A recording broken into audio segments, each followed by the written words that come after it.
औज़ु बिल्लाहि मिनश्शैतानिर्रजीम बिस्मिल्लाहिर्रहमानिर्रहीम। मुअज़्ज़ज़ नाज़रीन अस्सलाम वालेकुम।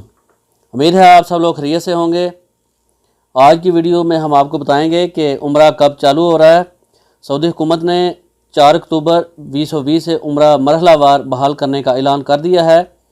उम्रा मरहलावार बहाल किया जाएगा। अंदरून मुल्क से सऊदी शहरियों और सऊदी अरब में मुकीम गैर मुल्कियों को उम्रा और ज़ियारत की इजाज़त दी जाएगी। वज़ारत दाखिला के अहदेदार ने एक बयान में कहा है कि दुनिया भर के मुसलमानों की जानिब से उम्रा और ज़ियारत की आरज़ू को पेश नज़र रखते हुए सऊदी क़यादत ने उम्रा और ज़ियारत की मरहलावार इजाज़त दी है। ज़रूरी हिफाजती तदाबीर के साथ उम्रा और ज़ियारत की जा सकेगी और ये इजाज़त मरहलावार होगी। उम्रे की अदायगी और मस्जिद नबवी की ज़ियारत 4 मरहलों में मुकम्मल की जाएगी। वो 4 मरहले कौन कौन से हैं, डिटेल से आपको बताते हैं। पहला मरहला 4 अक्टूबर 17 सफ़र 1442 हिजरी से शुरू होगा। इस मरहले में अंदरून मुल्क से सऊदी शहरियों और मुकीम गैर मुल्कियों को उम्रे की इजाज़त दी जाएगी। रोज़ाना 6000 उम्रा ज़ायरीन को मस्जिदुल हराम जाने का मौका दिया जाएगा। इस मौका पर हिफ़्ज़ान सेहत की तदबीर की पाबंदी भी लाजमी कराई जाएगी। और दूसरे मरहले की शुरुआत 18 अक्टूबर 1 रबीउल अव्वल 1442 हिजरी से शुरू होगी। इसके तहत सऊदी शहरियों और मुकीम गैर मुल्कियों को उम्रा, ज़ियारत और नमाज़ों की इजाज़त होगी। रोज़ाना 15000 उम्रा ज़ायरीन और 40000 अफराद मस्जिदुल हराम में नमाज अदा कर सकेंगे। इस मौका पर हिफाजी तदबीर का इत्माम लाजमी होगा। मस्जिद नबवी शरीफ के 75% हिस्सा तक नमाजियों को जाने की इजाज़त होगी। दूसरा मरहला बहरा होबी अंजाम पाने के बाद तीसरे मरहले की शुरुआत 1 नवंबर 2020 15 रबीउल अव्वल 1442 हिजरी से शुरू होगी।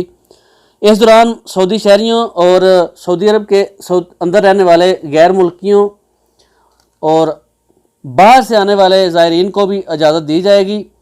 अंदर और बाहर से गैर मुल्कियों को उम्रा, ज़ियारत और नमाज़ों की इजाज़त दी जाएगी। तीसरे मरहले में ये सिलसिला कोरोना वबा के हाथ में या इसका ख़तरा ख़त्म हो जाने के ऐलान तक चलेगा। इसके तहत रोज़ाना 20000 ज़ायरीन उम्रा कर सकेंगे और 60000 को मस्जिदुल हराम में एहतियाती तदाबीर के साथ नमाज अदा करने का मौका मुहैया किया जाएगा। इसी तनासब से मस्जिद नबवी शरीफ में हिफाजी तदाबीर के साथ नमाज अदा की जा सकेगी।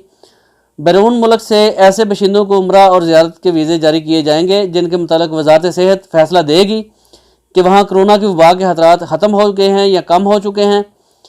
चौथे मरहले के तहत सऊदी शहरियों और गैर मुल्कियों और बैरून मुल्क के लोगों को उम्रा, ज़ियारत और नमाज़ों की 100% इजाज़त दी जाएगी। ये इजाज़त इस वक्त दी जाएगी जब मुतलका अहकाम बाला के मुताबिक वायरस के ख़तरात बिल्कुल ख़त्म हो जाने का फ़ैसला हो जाएगा, यानी कोरोना वायरस से बिल्कुल ख़त्म हो जाएगा। उस वक्त 100% इजाज़त दी जाएगी। अंदरून और बैरून मुल्क से ज़ायरीन उम्रा और ज़ियारत कर सकेंगे।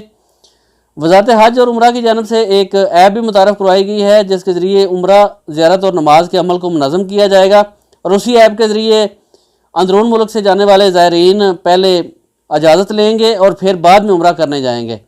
वज़ारत दाखिला ने उम्रा, नमाज और ज़ियारत करने वालों से अपील की है कि वो हिफाजी तदाबीर की पाबंदी करें, मास्क का इस्तेमाल करें, समाजी फासले का ख्याल रखें और अशिया को ना छूने का एहतमाम करें। सऊदी हुकूमत अंदरून और बैरून मुल्क से आने वाले ज़ायरीन को उम्रा, ज़ियारत और नमाज की आसान तरीके से अदायगी के लिए भरपूर कोशिश कर रही है। सऊदी हुकूमत चाहती है कि तमाम अवातें सेहत के खतरात से पाक माहौल में अंजाम दी जा सकें। इस सलामिये में जिन 4 मराहल का ऐलान किया गया है इनका मुस्तकिल बुनियादों पर जायज़ा लिया जाता रहेगा। कोरोना की ताज़ा तरीन सूरत हाल के पेश नज़र फैसलों में रद्दोबदल भी किया जा सकता है, यानी अगर कोरोना की वबा ज़्यादा फैल जाने का खतरा होगा तो फिर उम्रा को दोबारा बंद किया जा सकता है। अगर कोरोना मुसलसल कम होता रहा तो फिर 100% उम्रा खोल दिया जाएगा। अगर कोरोना बढ़ गया तो फिर बंद भी किया जा सकता है। उम्मीद करता हूं कि आपको वीडियो पसंद आई होगी। जिन दोस्तों ने अभी तक चैनल को सब्सक्राइब नहीं किया वो सब्सक्राइब कर लें ताकि आने वाली इन्फॉर्मेटिव वीडियो आपसे मिस ना हो जाए। मिलते हैं नेक्स्ट वीडियो में। आपके कीमती वक्त का बहुत बहुत शुक्रिया। अस्सलाम वालेकुम वरहमतुल्लाहि वबरकातुहू।